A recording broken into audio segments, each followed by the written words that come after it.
ਸਤਿ ਸ਼੍ਰੀ ਅਕਾਲ ਜੀ ਸਾਰਿਆਂ ਨੂੰ। ਮੈਂ ਮਨਦੀਪ ਕੌਰ ਸਵਾਗਤ ਕਰਦੀ ਹਾਂ ਤੁਹਾਡੇ ਆਪਣੇ YouTube channel audio book by Mandeep Kaur ਦੇ ਵਿੱਚ। ਅੱਜ ਆਪਾਂ ਗੱਲ ਕਰਨ ਜਾ ਰਹੇ ਹਾਂ ਜੀ, ਮਾਤਾ ਗੰਗਾ ਜੀ ਨੇ ਬਾਬਾ ਬੁੱਢਾ ਜੀ ਪਾਸ ਪੁੱਤਰ ਦਾ ਵਰ ਲੈਣ ਜਾਣਾ। ਇੱਕ ਦਿਨ ਮਾਤਾ ਗੰਗਾ ਜੀ ਨੇ ਗੁਰੂ ਜੀ ਅੱਗੇ ਬੇਨਤੀ ਕੀਤੀ, ਮਹਾਰਾਜ ਆਪ ਬੇਅੰਤ ਸਿੱਖ ਸੇਵਕਾਂ ਨੂੰ ਦੁੱਧ ਪੁੱਤ ਦੀਆਂ ਬਖਸ਼ਿਸ਼ਾਂ ਕਰਦੇ ਹੋ, ਆਪਣੇ ਘਰ ਵੀ ਇੱਕ ਪੁੱਤਰ ਦੀ ਦਾਤ ਬਖਸ਼ੋ। ਇਹ ਮੇਰੀ ਤੀਬਰ ਇੱਛਾ ਆਪ ਪੂਰੀ ਕਰੋ, ਆਪ ਸਮਰੱਥ ਹੋ। ਆਪਣੇ ਮਹਿਲਾ ਦੀ ਇਹ ਬੇਨਤੀ ਸੁਣ ਕੇ ਗੁਰੂ ਜੀ ਨੇ ਕਿਹਾ ਕਿ ਆਪ ਬਾਬਾ ਬੁੱਢਾ ਜੀ ਪਾਸ ਨਿਮਰਤਾ ਨਾਲ ਜਾ ਕੇ ਪੁੱਤਰ ਦੀ ਦਾਤ ਮੰਗੋ। ਜੇ ਬਚਨ ਕਰ ਦੇਣਗੇ ਤਾਂ ਤੁਹਾਡਾ ਮਨੋਰਥ ਪੂਰਾ ਹੋ ਜਾਏਗਾ। ਦੂਸਰੇ ਦਿਨ ਸਵੇਰੇ ਮਾਤਾ ਜੀ ਬਹੁਤ ਚੰਗਾ ਭੋਜਨ ਬਾਬਾ ਜੀ ਵਾਸਤੇ ਲੈ ਕੇ ਕੁਛ ਦਾਸੀਆਂ ਨਾਲ ਰੱਥ ਵਿੱਚ ਬੈਠ ਕੇ ਬੜੀ ਸੱਜ ਧੱਜ ਨਾਲ ਕੁਛ ਸਿੱਖ ਸੇਵਕਾਂ ਦੇ ਹਿਫਾਜ਼ਤੀ ਦਸਤੇ ਨਾਲ ਬਾਬਾ ਜੀ ਵੱਲ ਬੀੜ ਨੂੰ ਚੱਲ ਪਏ। ਜਦ ਨੇੜੇ ਗਏ ਤਾਂ ਰੱਥ ਦੇ ਬੈਲਾਂ ਦੇ ਪੈਰਾਂ ਨਾਲ ਬਹੁਤ ਧੂੜ ਉੱਡਦੀ ਵੇਖ ਕੇ ਬਾਬਾ ਜੀ ਨੇ ਆਪਣੇ ਪਾਸ ਖੜੇ ਇੱਕ ਸਿੱਖ ਨੂੰ ਪੁੱਛਿਆ, ਇਹ ਕੌਣ ਆ ਰਿਹਾ ਹੈ? ਉਸ ਸਿੱਖ ਨੇ ਕਿਹਾ, ਬਾਬਾ ਜੀ ਇਹ ਗੁਰੂ ਕੇ ਮਹਿਲ ਆ ਰਹੇ ਹਨ। ਬਾਬਾ ਜੀ ਨੇ ਇਹ ਗੱਲ ਸੁਣ ਕੇ ਸੁਭਾਵਕ ਹੀ ਕਿਹਾ ਕਿ ਗੁਰੂ ਕਿਆਂ ਨੂੰ ਕਿੱਧਰੋਂ ਭਾਜੜ ਪੈ ਗਈ ਹੈ, ਇਹ ਇੰਨੇ ਜ਼ੋਰ ਸ਼ੋਰ ਨਾਲ ਕਿੱਧਰ ਨੂੰ ਜਾ ਰਹੇ ਹਨ। ਐਨੇ ਨੂੰ ਮਾਤਾ ਗੰਗਾ ਜੀ ਪਹੁੰਚ ਗਏ। ਉਹਨਾਂ ਨੇ ਰੱਥ ਤੋਂ ਉਤਰ ਕੇ ਬਾਬਾ ਜੀ ਦੇ ਚਰਨਾਂ ਤੇ ਮੱਥਾ ਟੇਕਿਆ ਤੇ ਭੋਜਨ ਅੱਗੇ ਰੱਖ ਦਿੱਤਾ। ਬਾਬਾ ਜੀ ਨੇ ਕਿਹਾ, ਮਾਤਾ ਜੀ ਇੰਨੀ ਭਾਜੜ ਲੈ ਕੇ ਕਿਸ ਤਰ੍ਹਾਂ ਆਏ ਹੋ? ਮਾਤਾ ਜੀ ਸੰਕੋਚ ਕਰਕੇ ਕੁਛ ਨਾ ਬੋਲ ਸਕੇ, ਪਰ ਦਾਸੀ ਨੇ ਕਿਹਾ, ਬਾਬਾ ਜੀ ਗੁਰੂ ਜੀ ਨੇ ਇਹਨਾਂ ਨੂੰ ਪੁੱਤਰ ਦਾ ਵਰ ਲੈਣ ਵਾਸਤੇ ਭੇਜਿਆ ਹੈ, ਇਸ ਕਰਕੇ ਆਪ ਕਿਰਪਾ ਕਰਕੇ ਇਹਨਾਂ ਨੂੰ ਪੁੱਤਰ ਦਾ ਵਰ ਦੇ ਕੇ ਨਿਹਾਲ ਕਰੋ। ਅੱਗੋਂ ਸ਼੍ਰੀ ਬੁੱਢਾ ਜੀ ਨੇ ਕਿਹਾ, ਮੇਰੇ ਪਾਸ ਇੰਨੀ ਸ਼ਕਤੀ ਕਿੱਥੇ ਹੈ, ਮੈਂ ਤਾਂ ਗੁਰੂ ਘਰ ਦਾ ਘਾਹ ਹੀ ਹਾਂ। ਗੁਰੂ ਜੀ ਆਪ ਸਮਰੱਥ ਸ਼ਕਤੀਆਂ ਦੇ ਮਾਲਕ ਹਨ, ਹਜ਼ਾਰਾਂ ਨੂੰ ਦੁੱਧ ਪੁੱਤ ਦੀਆਂ ਬਖਸ਼ਿਸ਼ਾਂ ਕਰਦੇ ਹਨ। ਇਹ ਬਚਨ ਕਰਕੇ ਜਦ ਬਾਬਾ ਜੀ ਚੁੱਪ ਕਰ ਰਹੇ ਤਾਂ ਮਾਤਾ ਜੀ ਬੜੀ ਨਿਰਾਸ਼ਤਾ ਨਾਲ ਬਾਬਾ ਜੀ ਨੂੰ ਨਮਸਕਾਰ ਕਰਕੇ ਉਦਾਸ ਮਨ ਨਾਲ ਵਾਪਸ ਗੁਰੂ ਚੱਕ ਆ ਗਏ। ਸ਼੍ਰੀ ਗੁਰੂ ਅਰਜਨ ਦੇਵ ਜੀ ਨੇ ਜਦੋਂ ਆਪਣੇ ਮਹਿਲਾ ਨੂੰ ਉਦਾਸ ਤੇ ਚਿੰਤਾਵਾਨ ਵੇਖ ਕੇ ਇਸ ਦਾ ਕਾਰਨ ਪੁੱਛਿਆ ਤਾਂ ਮਾਤਾ ਜੀ ਨੇ ਦੱਸਿਆ ਕਿ ਬਾਬਾ ਜੀ ਨੇ ਪੁੱਤਰ ਦਾ ਵਰ ਦੇਣ ਦੀ ਥਾਂ ਸਗੋਂ ਉਲਟਾ ਸਰਾਪ ਦੇ ਦਿੱਤਾ ਹੈ ਕਿ ਗੁਰੂ ਕਿਆਂ ਨੂੰ ਕਿੱਧਰੋਂ ਭਾਜੜ ਪਈ ਹੈ। ਗੁਰੂ ਜੀ ਨੇ ਪੁੱਛਿਆ, ਤੁਸੀਂ ਕਿਸ ਤਰ੍ਹਾਂ ਬਾਬਾ ਜੀ ਪਾਸ ਗਏ ਸੀ? ਮਾਤਾ ਜੀ ਨੇ ਕਿਹਾ, ਮੈਂ ਸਵਾਦਿਸ਼ਟ ਭੋਜਨ ਤਿਆਰ ਕਰਕੇ ਬਾਬਾ ਜੀ ਦੇ ਛਕਣ ਵਾਸਤੇ ਲੈ ਕੇ ਰੱਥ ਉੱਤੇ ਚੜ੍ਹ ਕੇ ਨਾਲ ਬਹੁਤ ਦਾਸੀਆਂ ਤੇ ਦਾਸ ਲੈ ਕੇ ਗਈ ਸੀ। ਗੁਰੂ ਜੀ ਨੇ ਕਿਹਾ, ਬਾਬਾ ਜੀ ਨੇ ਤੁਹਾਨੂੰ ਸਿੱਖਿਆ ਦਿੱਤੀ ਹੈ ਕਿ ਜਦ ਮਹਾਂਪੁਰਖਾਂ ਪਾਸ ਜਾਈਏ ਤਾਂ ਬਹੁਤੀ ਬਣਾਵਟ ਬਣਾ ਕੇ ਨਹੀਂ ਜਾਣਾ ਚਾਹੀਦਾ, ਨਿਰਹੰਕਾਰ ਹੋ ਕੇ ਨਿਮਰਤਾ ਧਾਰਨ ਕਰਕੇ ਜਾਣਾ ਚਾਹੀਦਾ ਹੈ। ਮਾਤਾ ਗੰਗਾ ਜੀ ਗੁਰੂ ਜੀ ਦੇ ਬਚਨ ਸੁਣ ਕੇ ਕੁਛ ਧੀਰਜ ਧਰ ਕੇ ਬੋਲੇ, ਆਪ ਸਰਬ ਸਮਰੱਥ ਹੋ, ਲੱਖਾਂ ਇਸਤਰੀ ਪੁਰਸ਼ਾਂ ਦੀਆਂ ਕਾਮਨਾ ਪੂਰੀਆਂ ਕਰਦੇ ਹੋ। ਬਾਬਾ ਜੀ ਨੇ ਵੀ ਆਪ ਜੀ ਦਾ ਜਸ਼ ਕੀਤਾ ਹੈ, ਪਰ ਤੁਸਾਂ ਫਿਰ ਵੀ ਮੈਨੂੰ ਪੁੱਤਰ ਦੀ ਦਾਤ ਦਾ ਵਰ ਲੈਣ ਵਾਸਤੇ ਉਹਨਾਂ ਪਾਸ ਹੀ ਜਾਣ ਦੀ ਆਗਿਆ ਕੀਤੀ, ਪਰ ਮੇਰੇ ਪਾਸੋਂ ਭੁੱਲ ਹੋ ਗਈ ਤੇ ਮੈਂ ਖਾਲੀ ਮੁੜ ਆਈ। ਹੁਣ ਇਸ ਵਿਗੜੇ ਹੋਏ ਕੰਮ ਨੂੰ ਸੁਧਾਰਨਾ ਕਰੋ ਅਤੇ ਹੁਕਮ ਕਰੋ ਕਿ ਬਾਬਾ ਜੀ ਪਾਸ ਕਿਸ ਢੰਗ ਨਾਲ ਜਾਵਾਂ।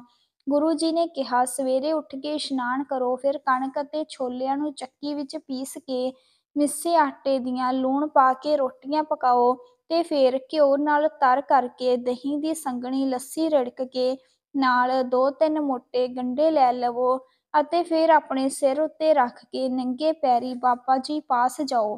ਫਿਰ ਬਾਬਾ ਜੀ ਪਾਸ ਬੇਨਤੀ ਕਰਨੀ, ਉਹ ਕਿਰਪਾਲੂ ਹੋ ਕੇ ਵਰ ਦੇ ਕੇ ਤੁਹਾਡੀ ਇੱਛਾ ਪੂਰੀ ਕਰ ਦੇਣਗੇ, ਇਸ ਵਿੱਚ ਸੰਸ਼ਾ ਨਾ ਕਰਨਾ।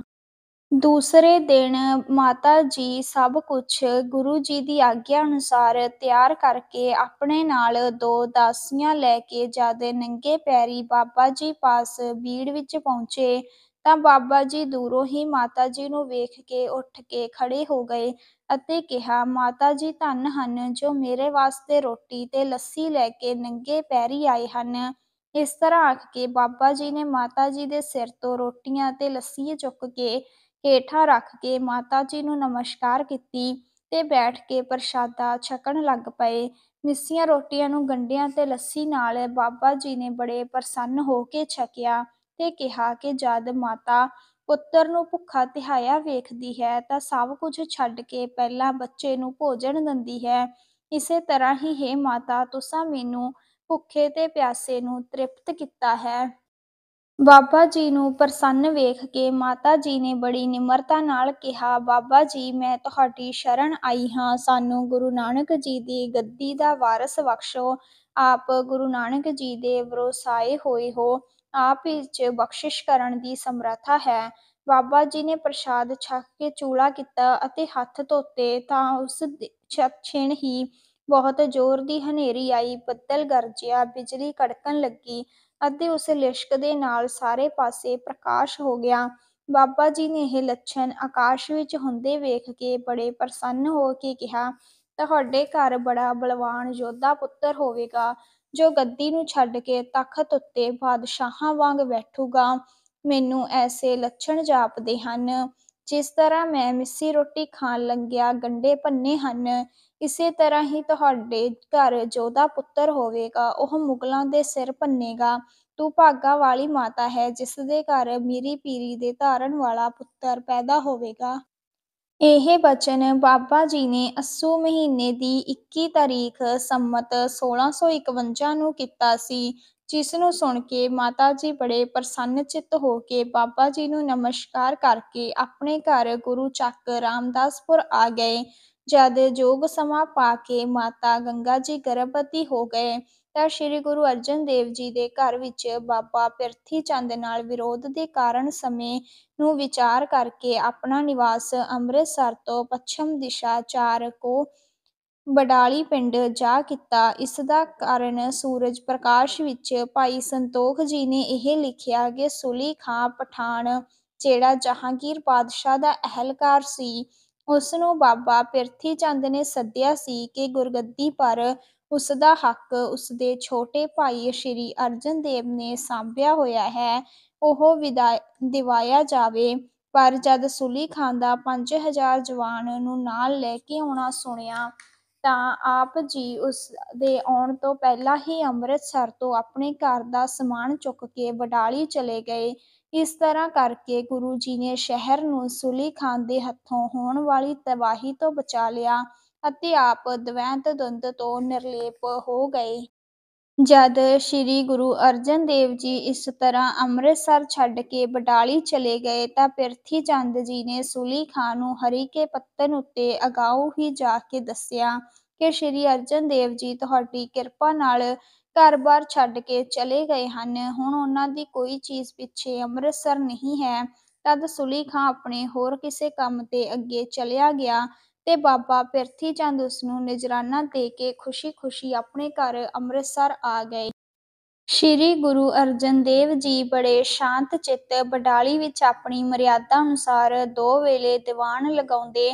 ਸੰਗਤਾਂ ਦੂਰ-ਦੂਰ ਤੋਂ ਆਪ ਜੀ ਦੇ ਦਰਸ਼ਨ ਕਰਨ ਅਤੇ ਮਨੋਕਾਮਨਾ ਪੂਰਨ ਕਰਨ ਆਉਂਦੀਆਂ ਤੇ ਬੇਅੰਤ ਭੇਟਾਂ ਅਰਪਣ ਕਰਕੇ ਆਪਣੀ ਕਮਾਈ ਸਫਲ ਕਰਕੇ ਗੁਰੂ ਜੀ ਦੀਆਂ ਖੁਸ਼ੀਆਂ ਪ੍ਰਾਪਤ ਕਰਦੀਆਂ। ਇਸ ਤਰ੍ਹਾਂ ਬਡਾਲੀ ਰੌਣਕਾਂ ਦਾ ਘਰ ਬਣ ਗਿਆ।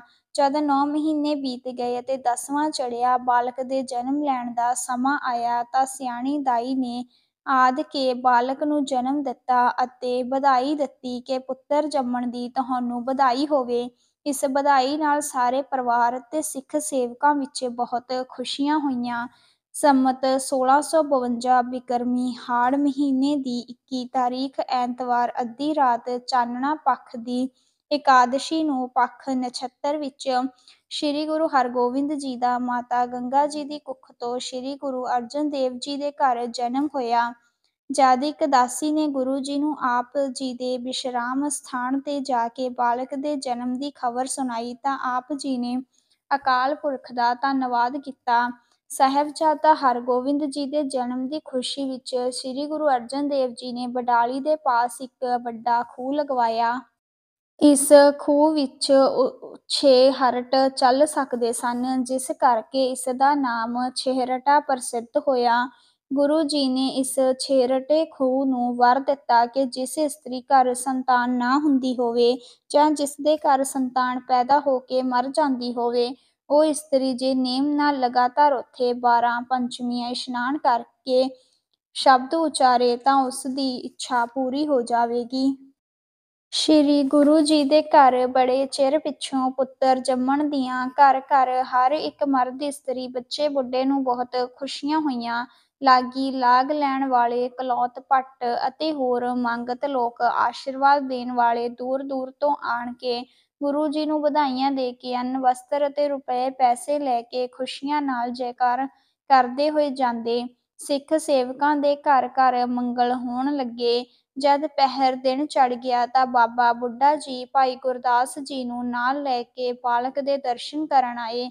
ਬਾਲਕ ਦੇ ਬਾਬਾ ਜੀ ਨੇ ਦਰਸ਼ਨ ਕਰਕੇ ਗੁਰੂ ਜੀ ਨੂੰ ਵਧਾਈ ਦਿੱਤੀ ਤੇ ਬੱਚੇ ਦੀ ਦੀਰਘ ਆਯੂ ਦੀ ਅਰਦਾਸ ਕੀਤੀ। ਗੁਰੂ ਜੀ ਨੇ ਬਾਬਾ ਜੀ ਦਾ ਧੰਨਵਾਦ ਕੀਤਾ ਅਤੇ ਆਖਿਆ ਕਿ ਤੁਹਾਡੀ ਹੀ ਕਿਰਪਾ ਹੈ, ਤੁਹਾਡੇ ਵਰ ਨਾਲ ਹੀ ਬਾਲਕ ਨੇ ਜਨਮ ਲਿਆ ਹੈ। ਭਾਈ ਗੁਰਦਾਸ ਜੀ ਨੇ ਵੀ ਬਾਬਾ ਜੀ ਦੀ ਉਪਮਾ ਕਰਕੇ ਕਿਹਾ ਕਿ ਆਪ ਧੰਨ ਹੋ ਜਿਨ੍ਹਾਂ ਨੇ 5 ਗੁਰੂ ਸਾਹਿਬਾਂ ਦੇ ਦਰਸ਼ਨ ਕਰਕੇ ਪੂਰਨ ਆਨੰਦ ਲਿਆ ਹੈ। ਜਦ ਇਹ ਸ਼ੁਭ ਖ਼ਬਰ ਰਾਮਦਾਸਪੁਰ ਪੁੱਜੀ ਤਾਂ ਉੱਥੋਂ ਬਹੁਤ ਇਸਤਰੀ ਪੁਰਸ਼ ਗੁਰੂ ਜੀ ਨੂੰ ਵਧਾਈਆਂ ਦੇਣ ਵਡਾਲੀ ਵਿਖੇ ਆਏ। ਬਾਲਕ ਦਾ ਸੁੰਦਰ ਰੂਪ ਵੇਖ ਕੇ ਸਭ ਨੇ ਸ਼ਲਾਘਾ ਕੀਤੀ ਅਤੇ ਯਥਾਸ਼ਕਤ ਭੇਟਾ ਦੇ ਕੇ ਗੁਰੂ ਜੀ ਦੇ ਲੰਗਰ ਤੋਂ ਪ੍ਰਸ਼ਾਦ ਛਕ ਕੇ ਵਾਪਿਸ ਰਾਮਦਾਸਪੁਰ ਆ ਗਏ।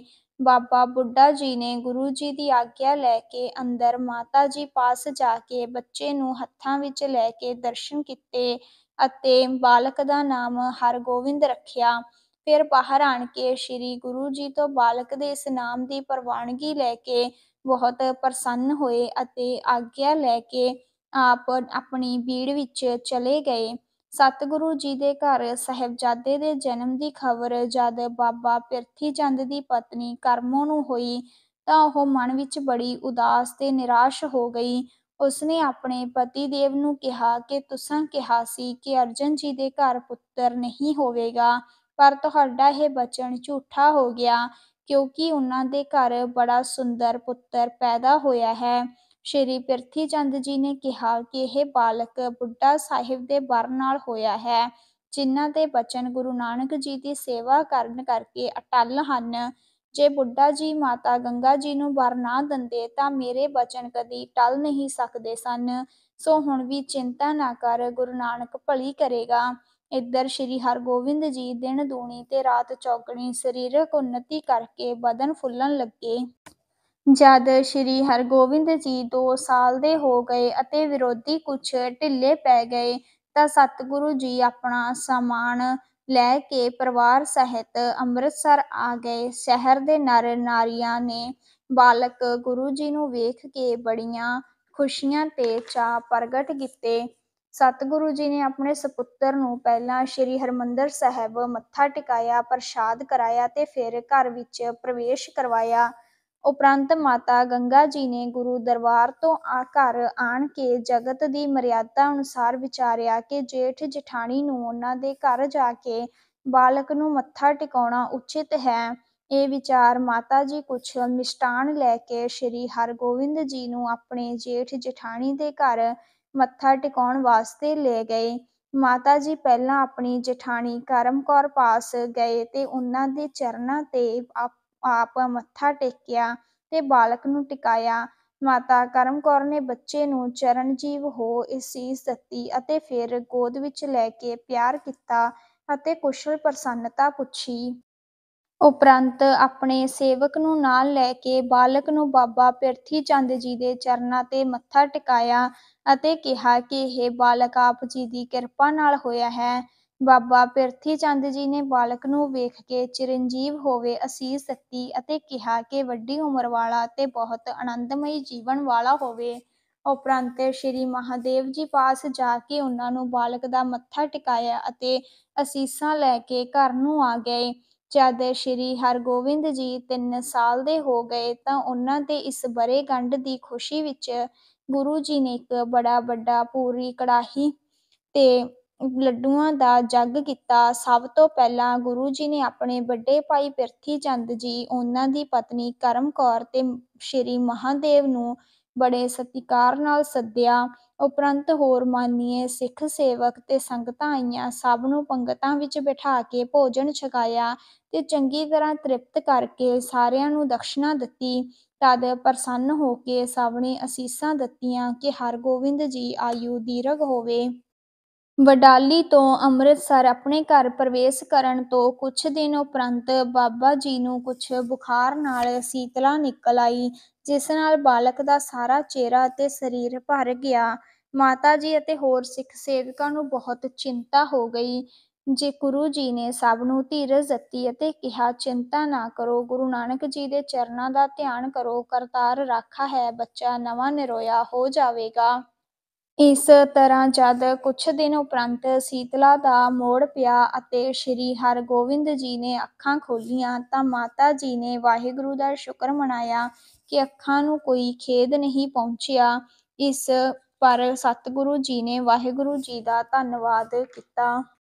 ਬਾਲਕ ਦੀ ਖ਼ਬਰ ਲੈਣ ਵਾਸਤੇ ਪਹਿਲਾਂ ਬਾਬਾ ਮਹਾਦੇਵ ਜੀ ਆਏ ਅਤੇ ਪਿਆਰ ਕਰਕੇ ਅਸੀਸਾਂ ਦਿੱਤੀਆਂ। ਫਿਰ ਬਾਬਾ ਪਿਰਥੀ ਚੰਦ ਜੀ ਆਏ। ਸਤਿਗੁਰੂ ਜੀ ਨੇ ਉਹਨਾਂ ਦੇ ਚਰਨਾਂ 'ਤੇ ਬਾਲਕ ਨੂੰ ਮੱਥਾ ਟਿਕਾਇਆ ਤੇ ਬਾਬਾ ਪਿਰਥੀ ਚੰਦ ਜੀ ਨੇ ਪਿਆਰ ਦੇ ਕੇ ਅਸੀਸ ਦਿੱਤੀ ਕਿ ਕਰਤਾਰ ਰਾਖਾ ਹੈ। ਉਪਰੰਤ ਗੁਰੂ ਜੀ ਨੇ ਸਾਹਿਬਜ਼ਾਦੇ ਨੂੰ ਹਰਿਮੰਦਰ ਸਾਹਿਬ ਮੱਥਾ ਟਿਕਾਇਆ ਅਤੇ ਕੜਾਹ ਪ੍ਰਸ਼ਾਦ ਦੀ ਦੇਗ ਵਰਤਾਈ। ਇਸ ਜੱਗ ਉਪਰੰਤ ਜਦ ਸਿੱਖ ਸੰਗਤਾਂ ਨੂੰ ਪਤਾ ਲੱਗ ਗਿਆ ਕਿ ਸ੍ਰੀ ਗੁਰੂ ਅਰਜਨ ਦੇਵ ਜੀ ਦੇ ਘਰ ਸਾਹਿਬਜ਼ਾਦੇ ਨੇ ਜਨਮ ਲਿਆ ਹੈ ਤਾਂ ਉਹ ਬਹੁਤ ਭੇਟਾ ਲੈ ਕੇ ਸਾਹਿਬਜ਼ਾਦੇ ਦੇ ਦਰਸ਼ਨ ਅਤੇ ਗੁਰੂ ਜੀ ਨੂੰ ਆਪਣੀ ਖੁਸ਼ੀ ਪ੍ਰਗਟ ਕਰਨ ਵਾਸਤੇ ਅੰਮ੍ਰਿਤਸਰ ਆਉਣ ਲੱਗੀਆਂ। ਗੁਰੂ ਜੀ ਨੂੰ ਇਸ ਤਰ੍ਹਾਂ ਬਹੁਤ ਮਾਇਆ ਤੇ ਪਦਾਰਥ ਭੇਟਾ ਹੁੰਦੇ ਵੇਖ ਕੇ ਬਾਬਾ ਪਿਰਥੀ ਚੰਦ ਨੇ ਗੁਰੂ ਜੀ ਤੋਂ ਚੜ੍ਹਾਵੇ ਦਾ ਹਿੱਸਾ ਮੰਗਿਆ, ਪਰ ਜਦ ਉਹਨਾਂ ਨੂੰ ਹਿੱਸਾ ਨਾ ਮਿਲਿਆ ਤਾਂ ਬਹੁਤ ਨਿਰਾਸ਼ ਹੋ ਗਿਆ। ਉਹਨਾਂ ਦਿਨਾਂ ਵਿੱਚ ਹੀ ਬਾਦਸ਼ਾਹ ਵੱਲੋਂ ਸੁਲੀ ਖਾਨ ਦਿੱਲੀ ਤੇ ਮਾਝੇ ਦੇਸ਼ ਦਾ ਸਰਕਾਰੀ ਮਾਮਲਾ ਉਗਰਾਹੁਣ ਹੇਹਰ ਪਿੰਡ ਆਣ ਕੇ ਉਤਰਿਆ ਹੋਇਆ ਸੀ। ਜਦ ਇਸ ਗੱਲ ਦਾ ਬਾਬਾ ਪਿਰਥੀ ਚੰਦ ਨੂੰ ਪਤਾ ਲੱਗਾ ਤਾਂ ਉਹਨਾਂ ਨੇ ਹੇਹਰ ਪਿੰਡ ਜਾ ਕੇ ਸੁਲੀ ਖਾਨ ਨੂੰ ਆਖਿਆ ਕਿ ਮੇਰਾ ਛੋਟਾ ਭਾਈ ਜਦ ਤੋਂ ਅੰਮ੍ਰਿਤਸਰ ਵਾਪਸ ਆਇਆ ਹੈ, ਗੁਰੂ ਘਰ ਦੇ ਸ਼ਰਧਾਲੂ ਸਿੱਖ ਸੇਵਕਾਂ ਦੀ ਕਰ ਭੇਟਾ ਸਾਰੀ ਆਪ ਹੀ ਰੱਖ ਲੈਂਦਾ ਹੈ। ਸਾਨੂੰ ਦੋਹਾਂ ਵੱਡੇ ਭਾਈਆਂ ਨੂੰ ਉਸ ਵਿੱਚੋਂ ਹਿੱਸਾ ਨਹੀਂ ਦਿੰਦਾ। ਤੁਸੀਂ ਮਾਲਕ ਹੋ, ਇਸ ਗੱਲ ਦਾ ਨਿਆਂ ਕਰਕੇ ਸਾਡਾ ਹਿੱਸਾ ਦਵਾ ਦਿਓ। ਸੁਲੀ ਖਾਂ ਨੇ ਸਾਰੀ ਗੱਲ ਸੁਣ ਕੇ ਕਿਹਾ ਕਿ ਮੈਂ ਜਦ ਹੁਣ ਮਾਮਲਾ ਲੈ ਕੇ ਦਿੱਲੀ ਜਾਵਾਂਗਾ ਤਾਂ ਬਾਦਸ਼ਾਹ ਜਹਾਂਗੀਰ ਨੂੰ ਸਾਰੀ ਗੱਲ ਦੱਸ ਕੇ ਇਸ ਨੂੰ ਛੇਤੀ ਹੀ ਦਿੱਲੀ ਸੱਦ ਕੇ ਤੁਹਾਡਾ ਨਿਆਂ ਕਰਕੇ ਗੁਰਗੱਦੀ ਤੇ ਸਿੱਖੀ ਸੇਵਕੀ ਸਭ ਤੁਹਾਨੂੰ ਹੀ ਦਵਾ ਦਿਆਂਗਾ। ਹੁਣ ਤੁਸੀਂ ਮੇਰੇ ਪਾਸ ਇੱਥੇ ਹੀ ਨਿਵਾਸ ਰੱਖੋ। ਇਹ ਹੇਹਰ ਪਿੰਡ ਬਾਦਸ਼ਾਹ ਨੇ ਮੈਨੂੰ ਜਾਗੀਰ ਵਿੱਚ ਦਿੱਤਾ ਹੋਇਆ ਹੈ, ਇਹ ਮੈਂ ਤੁਹਾਨੂੰ ਦੇ ਦਿੰਦਾ ਹਾਂ। ਤੁਸੀਂ ਇੱਥੇ ਹੀ ਘਰ-ਬਾਰ ਬਣਾ ਕੇ ਸੁੱਖ ਨਾਲ ਵਸੋ। ਇੱਥੇ ਸਿੱਖ ਸੰਗਤਾਂ ਜੋ ਆਉਣਗੀਆਂ ਉਹਨਾਂ ਪਾਸੋਂ ਆਪਣੀ ਪੂਜਾ ਲੈ ਕੇ ਆਨੰਦ ਮਾਣੋ। ਸੁਲੀ ਖਾਂ ਦੀ ਇਹ ਗੱਲ ਸੁਣ ਕੇ ਬਾਬਾ ਪਿਰਥੀ ਚੰਦ ਬਹੁਤ ਪ੍ਰਸੰਨ ਹੋ ਕੇ ਕਹਿਣ ਲੱਗਾ, ਤੁਸਾਂ ਇਹ ਬੜਾ ਉਪਕਾਰ ਕੀਤਾ ਹੈ। ਗੁਰੂ ਤੁਹਾਡੇ ਅੰਗ ਸੰਗ ਹੋਵੇ, ਤੁਹਾਡਾ ਪ੍ਰਤਾਪ ਵਧੇ ਅਤੇ ਸਦਾ ਸੁਖੀ ਰਹੋ। ਉਪਰੰਤ ਬਾਬਾ ਪਿਰਥੀ ਚੰਦ ਜੀ ਨੇ ਕਿਹਾ, ਖਾਨ ਜੀ, ਜਿਸ ਤਰ੍ਹਾਂ ਉਹਨਾਂ ਨੇ ਰਾਮਦਾਸਪੁਰ ਤਾਲ ਬਣਵਾਇਆ ਹੈ, ਜੇ ਇੱਥੇ ਹੇਹਰ ਪਿੰਡ ਵਿਖੇ ਵੀ ਤਾਲ ਬਣ ਜਾਵੇ ਤਾਂ ਮੇਰਾ ਮਨੋਰਥ ਪੂਰਾ ਹੋ ਜਾਵੇ। ਸੁਲੀ ਨੇ ਕਿਹਾ, ਲੋਕਾਂ ਦੇ ਇਸ਼ਨਾਨ ਵਾਸਤੇ, ਪਸ਼ੂ ਪੰਛੀਆਂ ਦੇ ਪੀਣ ਵਾਸਤੇ ਇਹ ਬਹੁਤ ਚੰਗੀ ਗੱਲ ਤੁਸਾਂ ਸੋਚੀ ਹੈ। ਇੱਥੇ ਤਾਲ ਜ਼ਰੂਰ ਲਗਵਾਓ, ਇਹ ਬੜੇ ਪੁੰਨ ਦਾ ਕੰਮ ਹੈ। ਇਸ ਸਲਾਹ ਦੇ ਕੇ ਸੁਲੀ ਖਾਨ ਨੇ ਆਪਣੇ ਪਾਸੋਂ ਤਾਲ ਵਾਸਤੇ ਖਰਚਾ ਦਿੱਤਾ ਤੇ ਨਾਲ ਹੀ ਪਿੰਡ ਦੀ ਜਾਗੀਰ ਦਾ ਪਟਾ ਲਿਖ ਦਿੱਤਾ। ਉਪਰੰਤ ਬਾਬਾ ਪਿਰਥੀ ਚੰਦ ਜੀ ਆਪਣੇ ਘਰਾਂ ਅਤੇ ਤਾਲ ਵਾਸਤੇ ਇੱਟਾਂ ਦੇ ਆਵੇ ਚੜ੍ਹਾ ਦਿੱਤੇ ਤੇ ਆਪਣਾ ਨਿਵਾਸ ਉੱਥੇ ਹੀ ਕਰ ਲਿਆ। ਜਦ ਬਾਬਾ ਜੀ ਪਿਰਥੀ ਚੰਦ ਇਸ ਤਰ੍ਹਾਂ ਗੁੱਸੇ ਹੋ ਕੇ ਹੇਹਰ ਪਿੰਡ ਜਾ ਵਸੇ ਤਾਂ ਸ੍ਰੀ ਗੁਰੂ ਅਰਜਨ ਦੇਵ ਜੀ ਨੇ ਭਾਈ ਗੁਰਦਾਸ ਜੀ ਨੂੰ ਕਿਹਾ ਕਿ ਅਸਲੀਅਤ ਨੂੰ ਨਾ ਜਾਣਨ ਵਾਲੇ ਲੋਕ ਕਹਿੰਦੇ ਹਨ ਕਿ ਗੁਰੂ ਜੀ ਧਨ ਦੇ ਲੋਭੀ ਹੋ ਗਏ ਹਨ। ਇਹਨਾਂ ਨੇ ਆਪਣੇ ਵੱਡੇ ਭਾਈ ਨੂੰ ਕਾਰ ਭੇਟਾ ਵਿੱਚੋਂ ਹਿੱਸਾ ਦੇਣੋਂ ਨਾ ਕਰ ਦਿੱਤੀ। ਇਸ ਕਰਕੇ ਤੁਸੀਂ ਹੇਹਰ ਪਿੰਡ ਜਾਵੋ ਅਤੇ ਸਾਡੇ ਵੱਲੋਂ ਬੇਨਤੀ ਕਰੋ ਕਿ ਗੁੱਸਾ ਗਿਲਾ ਦੂਰ ਕਰਕੇ ਆਪਣੇ ਘਰ ਚੱਲੋ। ਆਪਸ ਦਾ ਵਿਰੋਧ ਚੰਗਾ ਨਹੀਂ ਹੈ। ਇਸ ਤਰ੍ਹਾਂ ਸਾਰੀ ਗੱਲ ਸਮਝਾ ਕੇ ਗੁਰੂ ਜੀ ਨੇ ਭਾਈ ਗੁਰਦਾਸ ਜੀ ਨੂੰ ਹੇਹਰੀ ਭੇਜਿਆ। ਭਾਈ ਜੀ ਨੇ ਪ੍ਰਿਥੀ ਚੰਦ ਜੀ ਨੂੰ ਜਾ ਕੇ ਨਮਸਕਾਰ ਕੀਤੀ ਅਤੇ ਆਖਿਆ ਕਿ ਸ੍ਰੀ ਗੁਰੂ ਅਰਜਨ ਦੇਵ ਜੀ ਨੇ ਆਪ ਜੀ ਨੂੰ ਬੜੇ ਸਨਮਾਨ ਨਾਲ ਸੱਦਿਆ ਹੈ ਕਿ ਆਪਣੇ ਘਰ ਆਣ ਕੇ ਆਨੰਦ ਨਾਲ ਵਸੋ। ਤੁਸੀਂ ਸਭ ਚੀਜ਼ਾਂ ਦੇ ਮਾਲਕ ਹੋ, ਅਸੀਂ ਤੁਹਾਡੇ ਪਾਸੋਂ ਲੈ ਕੇ ਖਰਚਾ ਖਰਚਿਆ ਕਰਾਂਗੇ। ਭਾਈ ਗੁਰਦਾਸ ਜੀ ਦੀ ਗੱਲ ਸੁਣ ਕੇ ਪ੍ਰਿਥੀ ਜੀ ਨੇ ਕਿਹਾ, ਤੂੰ ਅੰਦਰੋਂ ਖਟਿਆਈ ਨਾਲ ਭਰਿਆ ਹੋਇਆ ਹੈ ਤੇ ਮੂੰਹ ਤੋਂ ਮਿੱਠੀਆਂ ਗੱਲਾਂ ਕਰਕੇ ਮੈਨੂੰ ਭਰਮਾਉਂਦਾ ਹੈ। ਤੇਰੇ ਕਹਿਣ ਦੀ ਕਿਹੜੀ ਗੱਲ ਹੈ? ਅਰਜਨ ਕਿ ਜਿਹੋ ਜਿਹਾ ਹੈ ਮੈਂ ਉਸਨੂੰ ਜਾਣਦਾ ਹਾਂ। ਇਸ ਤਰ੍ਹਾਂ ਭਾਈ ਗੁਰਦਾਸ ਜੀ ਬੜੇ ਨਿਰਾਸ਼ ਹੋ ਕੇ ਕ੍ਰੋਧ ਨਾਲ ਭਰੇ ਹੋਏ ਉੱਠ ਕੇ ਅੰਮ੍ਰਿਤਸਰ ਨੂੰ ਤੁਰ ਪਏ। ਰਸਤੇ ਵਿੱਚ ਤੁਰੇ ਆਉਂਦਿਆਂ ਭਾਈ ਜੀ ਨੇ ਇਸ ਆਪਣੀ ਨਿਰਾਦਰੀ ਦੇ ਗੁੱਸੇ ਦੇ ਅਧੀਨ ਹੋ ਕੇ ਵਾਰ ਲਿਖੀ, ਜਿਸ ਵਿੱਚ ਪ੍ਰਿਥੀ ਚੰਦ ਜੀ ਨੂੰ ਬਹੁਤ ਬੁਰਾ ਮੀਣਾ ਤੇ ਹੰਕਾਰੀ ਆਦਿਕ ਕਿਹਾ। ਅੰਮ੍ਰਿਤਸਰ ਗੁਰੂ ਜੀ ਪਾਸ ਆਣ ਕੇ ਭਾਈ ਜੀ ਨੇ ਸਾਰੀ ਗੱਲਬਾਤ ਦੱਸੀ ਅਤੇ ਫਿਰ ਲਿਖੀ ਹੋਈ ਵਾਰ ਪੜ੍ਹ ਕੇ ਸੁਣਾਈ। ਭਾਈ ਗੁਰਦਾਸ ਜੀ ਦੇ ਤੁਰ ਆਉਣ ਪਿੱਛੋਂ ਸ੍ਰੀ ਪ੍ਰਿਥੀ ਚੰਦ ਜੀ ਨੇ ਸੁਲੀ ਖਾਂ ਨੂੰ ਕਿਹਾ ਕਿ ਤੁਸੀਂ ਆਪਣਾ ਕੰਮ ਜੇ ਕੋਈ ਬਾਕੀ ਰਹਿ ਗਿਆ ਹੈ ਤਾਂ ਛੇਤੀ ਕਰ ਲਵੋ ਅਤੇ ਮੇਰੇ ਨਾਲ ਬਾਦਸ਼ਾਹ ਪਾਸ ਦਿੱਲੀ ਚੱਲੋ।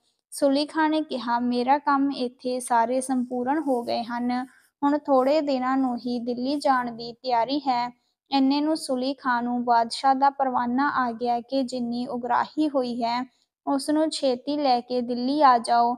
ਇਸ ਹੁਕਮ ਕਰਕੇ ਸੁਲੀ ਖਾਂ ਨੇ ਸ਼ੀਘਰ ਹੀ ਤਿਆਰੀ ਕਰ ਲਈ ਅਤੇ ਉਸ ਦੇ ਨਾਲ ਹੀ ਬਾਬਾ ਪ੍ਰਿਥੀ ਚੰਦ ਵੀ ਤਿਆਰ ਹੋ ਕੇ ਦਿੱਲੀ ਨੂੰ ਚੱਲ ਪਏ।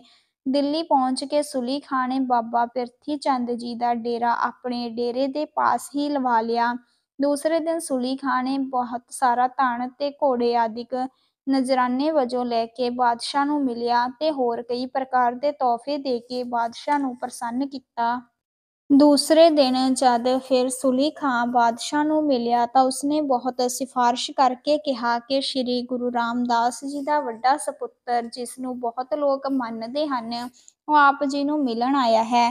ਸੁਲੀ ਖਾਂ ਦੀ ਗੱਲ ਸੁਣ ਕੇ ਬਾਦਸ਼ਾਹ ਨੇ ਤੁਰੰਤ ਹੀ ਸ੍ਰੀ ਪ੍ਰਿਥੀ ਚੰਦ ਨੂੰ ਬੁਲਾ ਲਿਆ। ਬਾਬਾ ਪ੍ਰਿਥੀ ਚੰਦ ਜੀ ਨੇ ਬਾਦਸ਼ਾਹ ਨੂੰ ਮਿਲ ਕੇ ਆਸ਼ੀਰਵਾਦ ਦਿੱਤਾ ਤਾਂ ਸੁਲੀ ਖਾਂ ਨੇ ਬਾਦਸ਼ਾਹ ਨੂੰ ਸਾਰੀ ਗੱਲ ਦੱਸ ਕੇ ਕਿਹਾ ਕਿ ਸ੍ਰੀ ਗੁਰੂ ਰਾਮਦਾਸ ਜੀ ਦੀ ਗੱਦੀ ਇਹਨਾਂ ਨੂੰ ਮਿਲਣੀ ਚਾਹੀਦੀ ਹੈ। ਇਹ ਵੱਡੇ ਹਨ, ਇਹਨਾਂ ਦੇ ਛੋਟੇ ਭਾਈ ਦਾ ਹੱਕ ਨਹੀਂ ਹੈ। ਜਹਾਂਗੀਰ ਨੇ ਇਸ ਗੱਲ ਤੇ ਵਿਚਾਰ ਕਰਕੇ ਬਾਬਾ ਪ੍ਰਿਥੀ ਚੰਦ ਨੂੰ ਕਿਹਾ, ਗੱਦੀ ਉੱਤੇ ਜਿਸ ਨੂੰ ਸ੍ਰੀ ਰਾਮਦਾਸ ਜੀ ਆਪ ਹੀ ਬਿਠਾ ਗਏ ਹਨ, ਉਸ ਨੂੰ ਕੋਈ ਵੀ ਇਸ ਗੱਦੀ ਤੋਂ ਉਤਾਰ ਨਹੀਂ ਸਕਦਾ। ਤੁਸੀਂ ਆਪਣੇ ਛੋਟੇ ਭਾਈ ਨਾਲ ਸਲਾਹ ਸਫਾਈ ਕਰਕੇ ਉਹਨਾਂ ਦੇ ਪਾਸ ਹੀ ਰਹੋ, ਇਹੀ ਚੰਗੀ ਗੱਲ ਹੈ। ਕੁਛ ਸਮੇਂ ਉਪਰੰਤ ਇੱਕ ਦਿਨ ਫੇਰ ਬਾਬਾ ਪ੍ਰਿਥੀ ਚੰਦ ਜੀ ਨੇ ਸੁਲੀ ਖਾਂ ਨੂੰ ਕਿਹਾ ਕਿ ਹੁਣ ਕੀ ਕਰਨਾ ਚਾਹੀਦਾ ਹੈ। ਬਾਦਸ਼ਾਹ ਨੇ ਤਾਂ ਕੋਈ ਗੱਲ ਸਾਡੇ ਹੱਕ ਵਿੱਚ ਨਹੀਂ ਕੀਤੀ। ਤਦ ਸੁਲੀ ਖਾਂ ਨੇ ਕਿਹਾ ਕਿ ਆਪ ਬਾਦਸ਼ਾਹ ਦੇ ਦੋ ਅਹਿਲਕਾਰ ਅਬਦੁਲ ਖਾਨ ਤੇ ਮੁਹੰਮਦ ਖਾਨ ਨੂੰ ਕੁਛ ਰਿਸ਼ਵਤ ਦੇ ਕੇ ਮਿਲੋ। ਇਹ ਦੋਵੇਂ ਜਦ ਤੁਹਾਡੀ ਸਿਫਾਰਿਸ਼ ਕਰ ਦੇਣਗੇ ਤਾਂ ਤੁਹਾਡਾ ਕਾਰਜ ਸਿੱਧ ਹੋ ਜਾਵੇਗਾ। ਸੁਲੀ ਖਾਂ ਦੀ ਇਸ ਸਲਾਹ ਅਨੁਸਾਰ ਸ੍ਰੀ ਪ੍ਰਿਥੀ ਚੰਦ ਜੀ ਨੇ 300 ਮੋਹਰਾਂ ਇਹਨਾਂ ਦੋਹਾਂ ਨੂੰ ਰਿਸ਼ਵਤ ਦੇ ਕੇ ਆਖਿਆ ਕਿ ਜੇ ਗੁਰਗੱਦੀ ਨਹੀਂ ਤਾਂ ਕੋਈ ਪਿੰਡ ਹੀ ਜਾਗੀਰ ਵਿੱਚ ਪਾਤਸ਼ਾਹ ਤੋਂ ਦਵਾ ਦਿਓ, ਜਿੱਥੇ ਬੈਠ ਕੇ ਮੈਂ ਆਪਣਾ ਨਿਰਵਾਹ ਕਰ ਸਕਾਂ। ਇਹ ਗੱਲ ਸੁਣ ਕੇ ਉਮਰਾਵਾਂ ਨੇ ਸਮਾਂ ਵਿਚਾਰ ਕੇ ਬਾਦਸ਼ਾਹ ਪਾਸ ਜਾ ਕੇ ਪ੍ਰਿਥੀ ਚੰਦ ਜੀ ਦੀ ਬਹੁਤ ਉਪਮਾ ਕੀਤੀ ਅਤੇ ਕਿਹਾ, ਬਾਦਸ਼ਾਹ ਸਲਾਮਤ, ਇਹ ਗੁਰੂ ਸਾਹਿਬ ਦੇ ਸਾਹਿਬਜ਼ਾਦੇ ਤੁਹਾਡੇ ਪਾਸ ਚੱਲ ਕੇ ਆਏ ਹਨ, ਇਹਨਾਂ ਨੂੰ ਕੁਛ ਭੇਟਾ ਦੇ ਕੇ ਵਿਦਾ ਕਰਨਾ ਚਾਹੀਦਾ ਹੈ। ਗੁਰੂ ਘਰ ਦਾ ਸਤਿਕਾਰ ਕਰਨ ਦੀ ਮਰਿਆਦਾ ਆਪ ਜੀ ਦੇ ਵੱਡਿਆਂ ਤੋਂ ਚੱਲੀ ਆ ਰਹੀ ਹੈ। ਜਹਾਂਗੀਰ ਨੇ ਆਪਣੇ ਦੋ ਮੁਖੀ ਅਹਿਲਕਾਰਾਂ ਦੀ ਸਿਫਾਰਿਸ਼ ਸੁਣ ਕੇ ਕਿਹਾ, ਮੈਂ ਇਹਨਾਂ ਨੂੰ ਆਪਣੇ ਵੱਲੋਂ ਇੱਕ ਪਿੰਡ ਜਾਗੀਰ ਦਿੰਦਾ ਹਾਂ, ਉੱਥੇ ਬੈਠ ਕੇ ਆਪਣੀ ਗੁਜ਼ਾਰਨ ਕਰਨ। ਉਪਰੰਤ ਜਦ ਮੈਂ ਲਾਹੌਰ ਜਾਵਾਂਗਾ ਤਾਂ ਦੋਹਾਂ ਭਰਾਵਾਂ ਦੀ ਗੱਲ ਸੁਣ ਕੇ ਨਿਆਂ ਕਰਾਂਗਾ। ਇਸ ਉਪਰੰਤ ਬਾਦਸ਼ਾਹ ਨੇ ਪ੍ਰਿਥੀ ਚੰਦ ਜੀ ਨੂੰ ਮਾਲਵੇ ਵਿੱਚ ਇੱਕ ਪਿੰਡ ਦਾ ਪਤਾ ਲਿਖ ਦਿੱਤਾ, ਜਿਸ ਅਨੁਸਾਰ ਮਾਲਵੇ ਦੇਸ਼ ਵਿੱਚ ਆਣ ਕੇ ਆਪਣੇ ਮਕਾਨ ਬਣਾ ਕੇ ਆਪਣਾ ਨਿਵਾਸ ਕਰ ਲਿਆ। ਇੱਥੇ ਆਪ ਜੀ ਨੇ ਪਹਿਲਾਂ ਕਿਉਂਕਿ ਇੱਕ ਕੋਠਾ ਹੀ ਬਣਵਾਇਆ ਸੀ, ਇਸ ਵਾਸਤੇ ਇਸ ਨਗਰ ਦਾ ਨਾਮ ਹੀ ਗੁਰੂ ਕਾ ਕੋਠਾ ਪ੍ਰਸਿੱਧ ਹੋ ਗਿਆ, ਜੋ ਅੱਜ ਤੱਕ ਚੱਲਿਆ ਆ ਰਿਹਾ ਹੈ। ਇਹ ਪਿੰਡ ਜੈਤੋ ਤੋਂ 14 ਮੀਲ ਦੂਰ ਹੈ। ਇਸ ਨੂੰ ਬਾਬਾ ਪ੍ਰਿਥੀ ਚੰਦ ਜੀ ਨੇ ਸੰਮਤ 1653 ਵਿੱਚ ਵਸਾਇਆ ਸੀ।